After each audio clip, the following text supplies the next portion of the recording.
Action sisi yetu, si hatuwezi kukwambia wewe, hii siri yetu sisi. Wewe tungoje hiyo siku tarehe 31.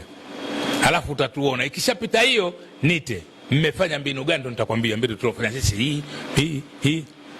Basi kama na Simba nao wapo kuiga maendeleo sio mbaya, na hao watatuiga sisi tulivyofanya. Naam. Kama mmecheza mechi Magoma ya Ahali tayari. Hii inakuja. Hii inakuja. Sisi tutakuwa mzigoni. Ukweli. Hii na ile Ahali. Sisi hata kule timu inapokuwa Misri au ile timu unakumbuka ile finali tuloingia. Sisi tuko hapa tunacheza hapa tu remote controller. Haina matatizo. Tuna ujuzi wa kisayansi.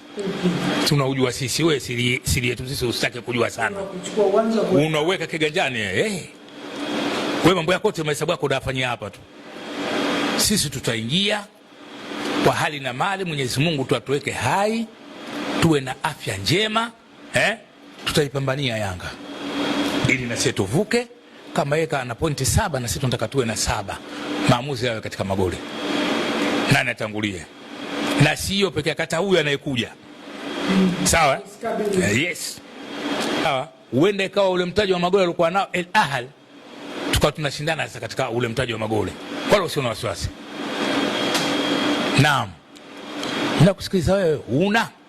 Mimi nashukuru. Asante.